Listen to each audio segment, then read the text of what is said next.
Cela se produisit en juin, à peu près à l'anniversaire de la chute du météore, et la pauvre femme criait qu'elle voyait dans l'air des choses qu'elle ne pouvait décrire. Il n'y avait dans son délire pas un seul substantif précis, mais uniquement des verbes et des pronoms. Des choses bougeaient, changeaient, flottaient, et les oreilles tintaient sous l'effet d'impulsions qui n'étaient pas que sonores. Quelque chose lui était enlevé, on la vidait de quelque chose collait à elle qui ne devait pas exister.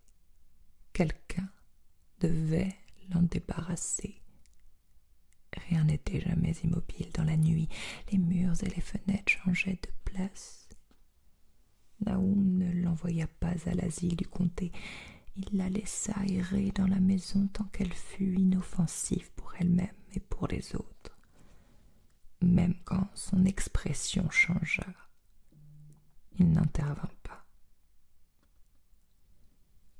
Mais lorsque les garçons commencèrent à avoir peur d'elle et que Thaddeus faillit s'évanouir en voyant les grimaces qu'elle lui faisait, il décida de l'enfermer au grenier. En juillet, elle avait cessé de parler et se traînait à quatre pattes, et avant la fin du mois, Nahum conçut l'idée insensée qu'elle luisait faiblement dans le noir, comme il le voyait faire nettement à présent à la végétation environnante. Peu de temps auparavant, les chevaux s'étaient échappés. On ne sait ce qui les avait réveillés dans la nuit, mais les ruades et les hennissements dans leur stall étaient terrifiants. Il semblait qu'on ne put quasiment rien pour les calmer, et quand Nahum ouvrit la porte de l'écurie, ils se ruèrent tous dehors comme des daims sylvestres qui s'affolent. Il fallut une semaine pour les retrouver tous, et l'on s'aperçut alors qu'ils étaient absolument bons à rien et rebelles. Quelque chose avait craqué dans leur cervelle, et on dut les abattre l'un après l'autre pour leur propre bien. Nahum emprunta un cheval à Amy pour rentrer ses foins, mais l'animal refusa d'approcher de la grange. Il bronchait, se dérobait, hennissait, et Nahum finalement n'eut d'autre solution que de le conduire dans la cour, tandis que les hommes tiraient à bras le lourd chariot assez près du fenil pour pouvoir le décharger à la fourche. Pendant tout ce temps, la végétation devenait grise et cassante. Même les fleurs aux teintes si bizarres tournaient au gris, ainsi que les fruits ratatinés et insipides.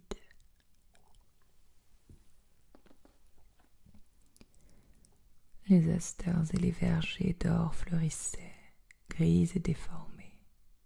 Les roses, les ignaces et les roses trémières de la cour d'entrée étaient d'une telle insulte à la nature que Zéna, le fils aîné de Nahum, les coupa tous. Les insectes étrangement envahissants moururent à peu près à cette époque, même les abeilles qui avaient fui leur ruche et gagné les bois. En septembre, toute la végétation s'émietta rapidement en une poudre grisâtre, et Nahum craignit que les arbres ne meurent avant que la terre fût débarrassée du poison. Sa femme, à présent, était sujette à d'effroyables hurlements, si bien que lui et les garçons subissaient une tension nerveuse constante. Ils évitaient les gens maintenant, et lorsque l'école ouvrit, les enfants n'y retournèrent pas. Ce fut Amy qui se rendit compte le premier, lors d'une de ses rares visites, que l'eau du puits n'était plus bonne. Elle avait un mauvais goût, ni vraiment fétide, ni vraiment saumâtre, et il engagea son ami à creuser un autre puits sur un terrain situé plus haut, qui servirait jusqu'à ce que le sol fût redevenu sain. Mais Nahum ne tint aucun compte du conseil, car à ce moment-là, Il était devenu insensible aux choses étranges et les garçons continuèrent à user de la réserve d'eau infectée, buvant avec la même apathie machinale qu'ils mettaient à manger leur maigre repas mal préparé et à faire les corvées ingrates et monotones de leur vie sans but. Il y avait en eux toute une sorte de résignation impassible, comme s'ils marchaient, à moitié dans un autre monde, entre des rangs de gardes anonymes, vers un destin fatal et familier. Thaddeus devint fou en septembre après être allé au puits. Il était parti avec un seau et revint les mains vides, criant, gesticulant et tombant parfois dans un ricanement stupide ou un chuchotement à propos des couleurs qui bougeaient tout au fond. Deux dans la même famille, c'était un peu beaucoup. Mais Naoum fut très courageux. Il laissa le gamin en liberté pendant 1 semaine jusqu'à ce qu'il commence à trébucher et se blesser. Puis il l'enferma dans une mansarde en face de celle de sa mère de l'autre côté du couloir. Les hurlements qu'ils échangeaient à travers leurs portes verrouillées étaient épouvantables, surtout pour le petit Mervyn, car il se figurait qu'il parlait d'une terrible langue qui n'était pas de ce monde. Il avait une imagination débordante, et sa nervosité s'aggrava quand il se vit séparé de son frère, qui avait été son meilleur camarade. Presque en même temps commença l'hécatombe des animaux domestiques. Les volailles devinrent grisâtres et moururent très rapidement. Leur chair se révéla sèche et infecte quand on les ouvrit. Les porcs devinrent extraordinairement gras, puis subirent brusquement des transformations répugnantes que personne ne put expliquer. Bien entendu, leur chair était inutilisable, et Naoum en perdait la tête.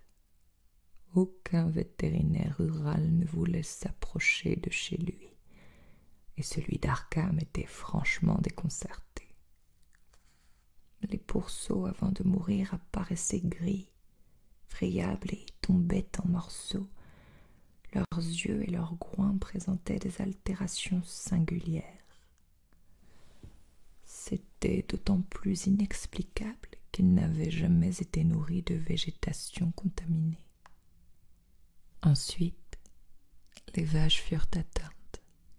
Certaines zones où parfois l'ensemble du corps se flétrissait ou se réduisait mystérieusement, et d'atroces effondrements ou désintégrations étaient courants.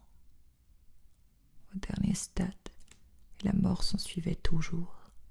La grisaille et l'émiettement gagnaient tout, comme ils le faisaient des porcs. Il ne pouvait être question d'empoisonnement, car tous les cas se produisaient dans une étable fermée à clé et protégée. Aucune morsure de bête en maraude n'avait pu transmettre le virus, puisque aucun être vivant au monde ne saurait passer au travers des obstacles consistants.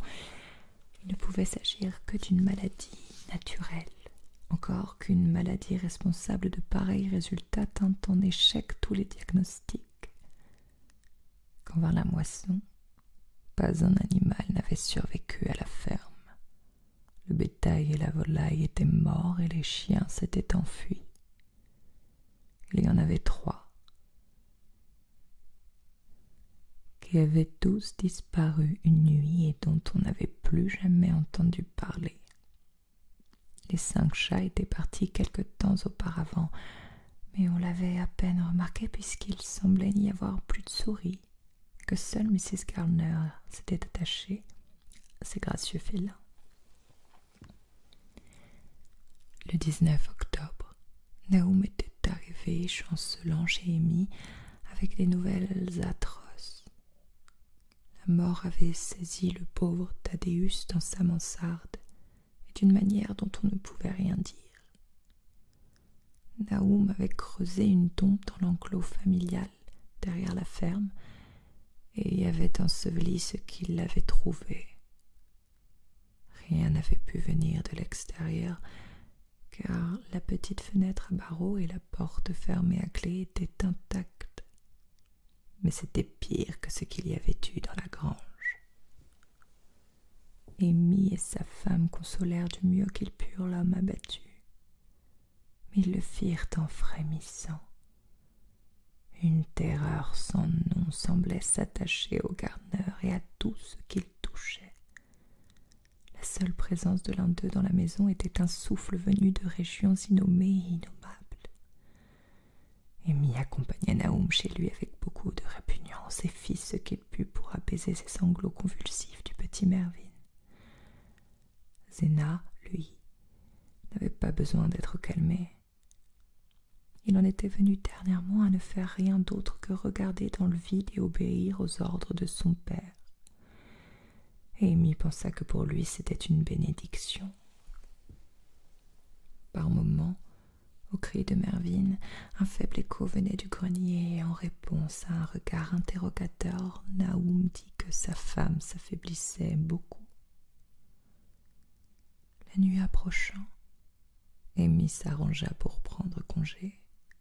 L'amitié même n'aurait pu le décider à rester alors qu'apparaissait la vague lueur de la végétation et que les arbres pouvaient ou non se balancer sans vent. C'était vraiment une chance pour Amy de n'avoir pas plus d'imagination.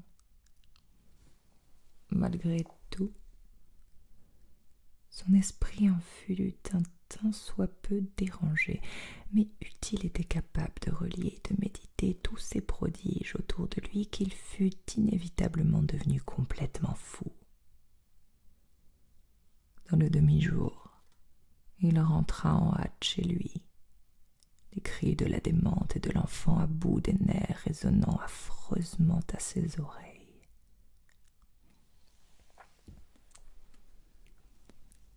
3 jours plus tard, de grand matin, Nahum survint en trébuchant dans la cuisine d'Amy et, en l'absence de son hôte, balbutia encore une autre histoire désolante, tandis que Mrs. Pierce écoutait, saisie de terreur. Il s'agissait du petit Mervyn, cette fois. Il avait disparu. Il était sorti tard le soir pour chercher de l'eau avec une lanterne et un seau, et n'était jamais revenu. Il ne se contrôlait plus depuis longtemps et savait à peine ce qu'il faisait, criait pour un rien. Alors, il y avait eu un hurlement frénétique du côté de la cour, mais avant que le père puisse ouvrir la porte, le gamin avait disparu. On ne voyait pas la lumière de la lanterne qu'il avait emportée et aucune trace de l'enfant lui-même. Nahum crut d'abord que la lanterne et le seau étaient partis aussi, mais à l'aube, comme il revenait d'un pas pesant de toute une nuit de recherche par les bois et les champs, il avait découvert des choses bien curieuses près du puits. Un morceau de fer broyé, apparemment quelque peu fondu, et qui certainement avait été la lanterne, tandis qu'à côté une anse tordue et des cercles de fer en zigzag également éprouvés par le feu rappelaient le reste du seau. C'était tout. Nahum n'imaginait plus rien. Mrs. Pierce avait la tête vide, et Amy, quand il rentra et entendit l'histoire, n'eut pas de réponse à proposer. Mervyn avait disparu et il serait vain de le dire aux gens du voisinage qui évitaient désormais tous les gardeneurs. Inutile aussi d'en informer les citadins d'Arkham, qui se moquaient de tout. Tad n'était plus, et maintenant Merny s'en allait. Quelque chose rampait, attendant de se faire voir, entendre et sentir. Nahum s'en irait bientôt, et il voulait qu'Amy s'occupe de sa femme et de Zena s'il lui survivait. Tout ça devait être un châtiment en quelque sorte, mais il n'arrivait pas à comprendre pourquoi, car il avait toujours honnêtement marché dans les voies du Seigneur, pour autant qu'il le sût. Pendant plus de 2 semaines, Amy ne revit plus Nahum, Puis, inquiet de ce qui avait pu se passer, il domina ses craintes et se rendit chez les Gardner. Aucune fumée ne montait à la grande cheminée, et pendant un instant, le visiteur appréhende le pire. La ferme offrait partout un spectacle affreux. Par terre, l'herbe et les feuilles grisâtres étaient flétries. Les débris des vignes cassantes tombaient des murs et des archaïques pignons, et les grands arbres nus griffaient le ciel gris de novembre avec une malveillance délibérée qu'Amy ne put s'empêcher de sentir un changement subtil dans l'inclinaison des branches. Mais finalement, Nahum vivait encore. Étendu sur un divan dans la cuisine au plafond bas, il était faible mais parfaitement conscient et capable de donner à Zéna des ordres simples. La pièce était glaciale, et comme Amy frissonnait visiblement, l'autre cria d'une voix rauque à Zéna d'apporter d'autres bois. Le bois, en fait, manquait cruellement, car l'âtre profond était sans feu, vide, et la bise qui soufflait par la cheminée soulevait un nuage de suie. Nahum demanda bientôt si le bois supplémentaire l'avait un peu plus réchauffé. Alors Amy comprit ce qu'il en était. La corde la plus solide avait fini par se rompre, et l'infortuné fermier n'aurait plus d'autre chagrin. Ces questions indiscrètes n'obtinrent aucun éclaircissement sur l'absence de Zéna. Dans le puits, il vit dans le puits, fut tout ce que le père tira de son esprit embrumé. Brusquement, le visiteur se rappela la folle et reprit son enquête dans une autre direction. « Nabi, elle est là !» répondit le pauvre Nahum surpris, et Amy vit bien qu'il devait chercher lui-même. Laissant sur son lit l'inoffensif radoteur, il prit les clés au clou près de la porte et grimpa l'escalier grinçant jusqu'au grenier. L'odeur de renfermé et la puanteur étaient terribles en haut, et l'on n'entendait aucun bruit nulle part. Les 4 portes du couloir, une seule était verrouillée, et il essaya dessus diverses clés du trousseau qu'il avait pris. La 3e était la bonne, et après quelques tâtonnements, Amy ouvrit la porte basse peinte en blanc.